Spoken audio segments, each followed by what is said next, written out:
Bueno, vamos a hacer un repaso del perceptrón simple. Básicamente mi perceptrón va a recibir una entrada que va a ser un vector psi, que va a estar compuesto por psi1, psi2 hasta psi_n. Adicionalmente en esta notación se le agrega un 1, o sea que el vector psi está definido como 1, psi1, psi2, así hasta psi_n.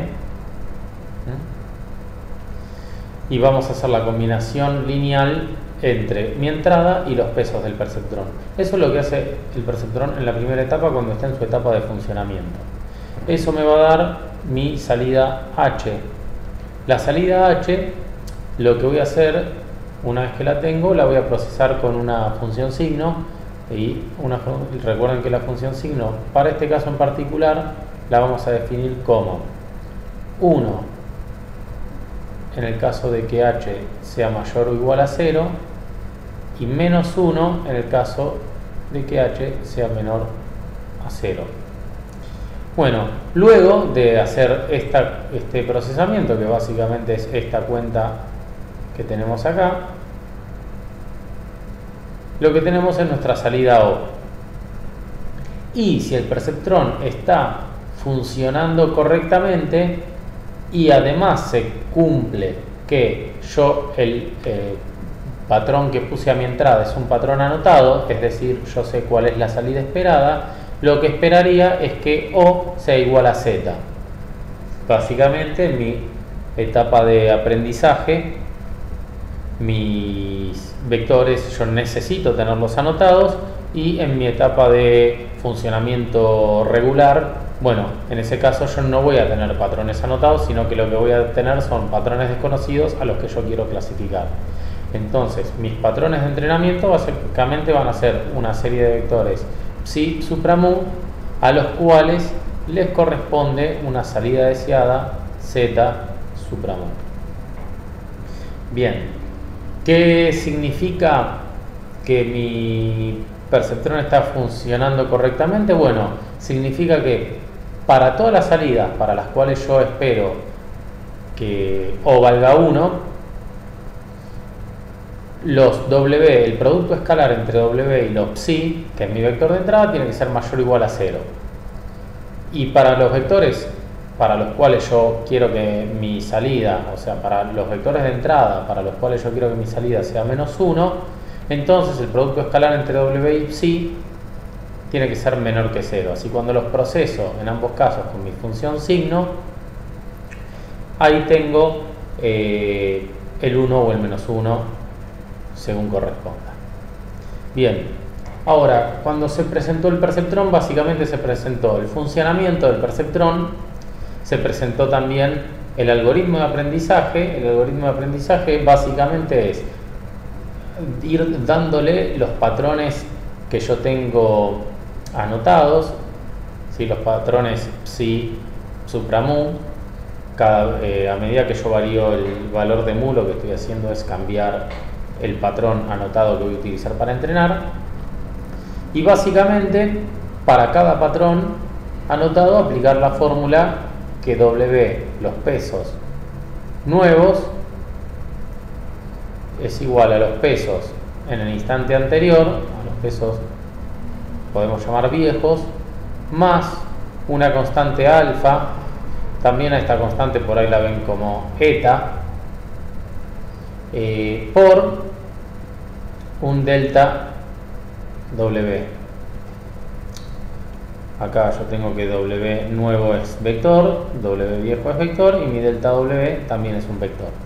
Bien, y lo que se propuso para el algoritmo de aprendizaje del perceptrón es modificar los pesos como 2 por eta por el valor que yo espero tener a la salida para el vector que yo puse a la entrada. En el caso de que mi salida no sea igual al valor que yo esperaba tener a mi salida.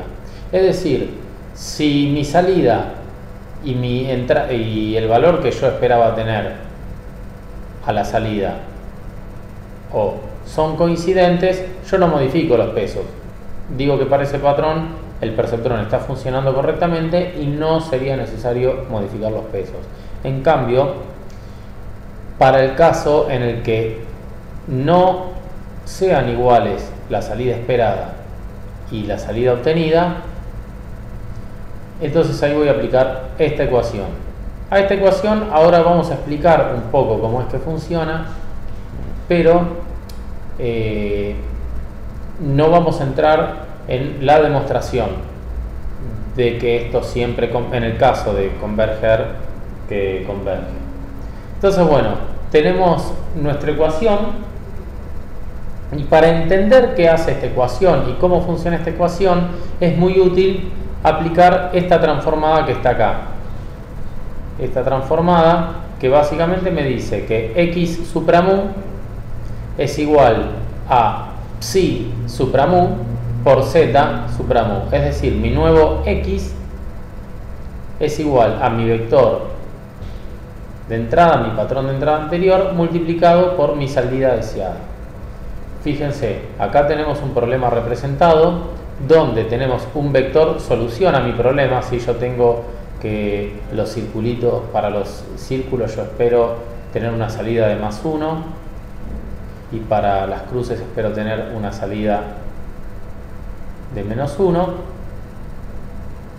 Entonces yo hago, básicamente lo que hago es esto que está acá. Hago el producto escalar entre mi W y mi psi. ¿Sí? Lo correcto sería poner psi transpuesta. Bien, una vez que hago el producto escalar, yo quiero que todos estos vectores me den un producto positivo, es decir, que permanezcan del mismo lado que el vector de pesos con respecto a la recta tangente a mi vector de pesos, y que los vectores que yo quiero que me den -1 permanezcan del lado contrario a la recta tangente del vector de pesos. Pero es muy útil aplicar esta transformación para entender cómo funciona esta variación de pesos y cómo es que esto termina convergiendo. Bien, ¿qué es lo que hace esta transformación? Bueno, básicamente a estos vectores, que son las pequeñas circunferencias, los deja intactos. Y a estos vectores, ¿sí?, para los cuales yo esperaba que la salida sea -1, los multiplica por la salida esperada por -1, y eso hace que, por ejemplo, este vector que está acá venga a parar. Ahora, si esto estaba en este psi1 y en este psi2, ahora yo cambio psi2 por menos psi2, psi1 por menos psi1, y esto pasa a estar acá, ¿sí?, en algún lugar por acá, o más bien por acá, ¿sí? Es por eso que este vector de acá está señalado, viene a parar acá. Asimismo, este vector que yo tengo acá, ¿sí?, ahora lo cambio por menos psi1 y menos psi2, y viene a parar acá, que es este vector que yo dibujé acá. Y así se puede ver que todos los vectores que quedaban de este lado pasan a estar del mismo lado que el vector de pesos. Entonces eso lo que hace es cambiarme la condición de convergencia. Si yo la condición de convergencia la expreso en términos de x, la puedo escribir de la siguiente forma. La puedo escribir como que mis pesos, mi vector de pesos por x, mi vector x transpuesto, ahora todos mis vectores tienen que dar mayor que 0. En ese caso yo voy a estar en mi nueva condición de convergencia. Bien, habiendo aplicado esta transformación y habiendo entendido esta transformación, yo ahora puedo analizar más fácil qué pasa con mi algoritmo de aprendizaje. Fíjense que mi algoritmo de aprendizaje ahora cambia, y ya en vez de expresarlo como 2 por eta por la salida deseada por el patrón de entrada, ahora lo puedo expresar como 2 por eta por x a la supramu, en el caso, bueno, siempre de que mi salida deseada no sea igual a mi salida obtenida. Bueno, ¿y cómo es que funciona esta regla de aprendizaje? ¿Cómo es que me acerca a la solución? Bueno, acá vamos a poner un ejemplo que es para el caso en el que tengo mi vector de pesos que todavía no está entrenado, lo tengo por acá, ¿sí? Supongamos que esta es la recta tangente que yo dibujé, ¿sí? Y que tengo este vector para el cual no se cumple la condición que w por x sea mayor que 0, es decir, no se cumple esta condición que yo señalé acá. Bien, entonces, ¿qué voy a hacer? Lo que voy a hacer es sumarle a mi nuevo vector de pesos, ¿sí?, un delta w que vale 2 por eta, esta es la llamada constante de aprendizaje, que es un valor muy chiquito, por x supra mu. Entonces yo tengo mi vector viejo, que acá marqué como w supra 1, y ahora lo que voy a hacer es sumarle, ¿sí?, mi vector x. Acá tengo mi vector x. Sumar, si yo le sumara mi vector x directamente, me daría como resultado, discúlpenme, todavía no manejo bien esta tableta gráfica, pero me daría como resultado algo así, algo en esta dirección. Bueno, y esto me daría esta nueva recta tangente. Bueno, yo no me voy a mover todo el valor de x, me voy a mover un poquito, me voy a mover hasta acá, o sea, solo voy a sumarle una fracción de este vector. Y este vector de pesos nuevo, ahora lo que hace es me da una nueva recta tangente, ¿sí? La idea es que mi nueva recta tangente se mueva un poquito en la dirección de satisfacer un poquito más la condición de convergencia de este vector. Por ahí no llego a satisfacer la condición de convergencia, pero a medida que yo voy dando cada vez más pasos de entrenamiento y yo vuelvo y vuelvo a evaluar el mismo vector, porque los vectores, recordemos que se evalúan varias veces, voy a llegar a una situación en la cual finalmente pueda resolver esto. Entonces, bueno, básicamente lo que tenemos es que para el vector de peso sumamos un chiquitín de vector, ¿sí?, de vector de entrenamiento, y ahora mi nuevo vector es este. Entonces ahora mi nueva recta tangente es esta. Este vector de acá, este patrón de acá, ya cumple con el requisito de convergencia.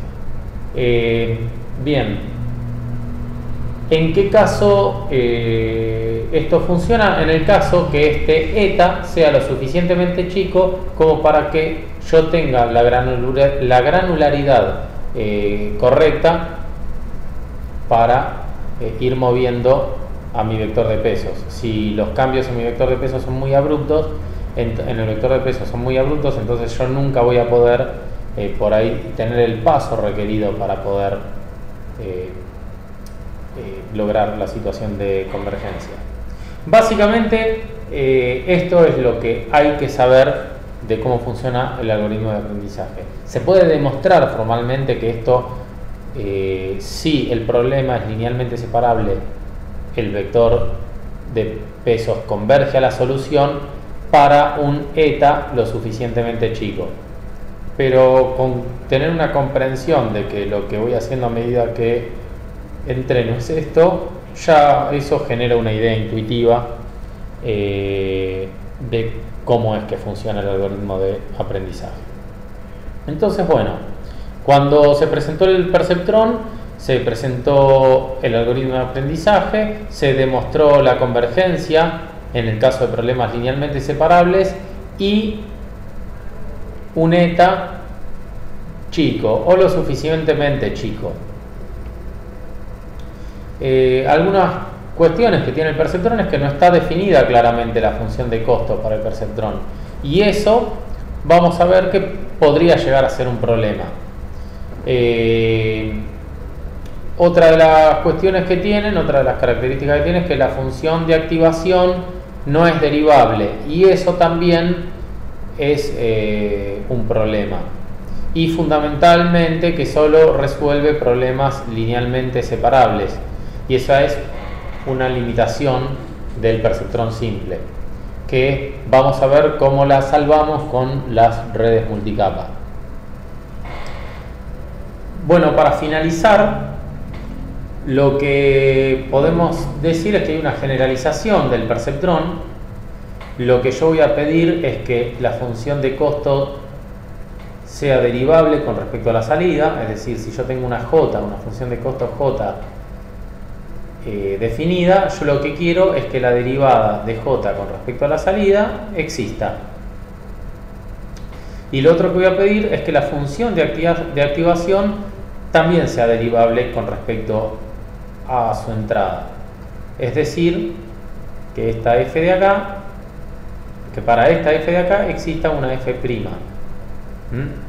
Bien, ¿yo por qué voy a necesitar que esta función de costo sea derivable? Bueno, porque en general se usa en Machine Learning y en redes neuronales en particular muchísimo la técnica en la cual yo derivo a mi función de costo con respecto al peso que yo quiero modificar para entrenar y moverme, de esta forma calcular el gradiente, es decir, en qué dirección yo varío los pesos y el error, ¿sí?, o la función de costos aumenta. Bueno, me voy a mover en dirección contraria y así voy a ir buscando el mínimo de la función de costo. Bueno, tenemos por otro lado tenemos estas dos particularidades: función de costo derivable con respecto a la salida y función de activación derivable con respecto a su entrada. De esa forma, ¿sí?, yo puedo calcular, por ejemplo, la derivada de j con respecto a un peso particular w sub i, la puedo descomponer como la derivada de j con respecto a o. Esto habíamos dicho que existe, que es una condición, por la derivada de o con respecto a h. Básicamente la derivada de o con respecto a h no es más que f' evaluado en h, ¿sí?, el valor de h que yo calculé. ¿Que h qué es? Bueno, cuando estuve entrenando para este patrón para el cual voy a corregir los pesos, lo tengo calculado y es la combinación lineal entre mis entradas y mis pesos W. Bien, entonces esto lo puedo expresar así por la derivada de h con respecto al peso, al WI. Esto habíamos dicho que se puede calcular, esto habíamos dicho que es f', y esto particularmente, como es la derivada de una combinación lineal con respecto a WI, podemos demostrar que vale muy fácilmente, que vale psi sub i. Y de esa forma yo puedo calcular cuál es el gradiente, es decir, en qué dirección, moviendo los pesos, yo aumento el error, y mover a los pesos no en la dirección en la que aumente el error, sino en la dirección contraria. Esto lo voy a hacer a través de un proceso iterativo y lo voy a multiplicar por un alfa para asegurarme la convergencia, como vimos para el caso de gradient descent. Ahora, a continuación, lo que vamos a ver es cómo calcular el delta W para el caso particular de un perceptrón generalizado con función de costo de error cuadrático medio o MSE y una función de activación derivable con respecto a su entrada sigmoidea. Esto lo vamos a ver en el próximo video.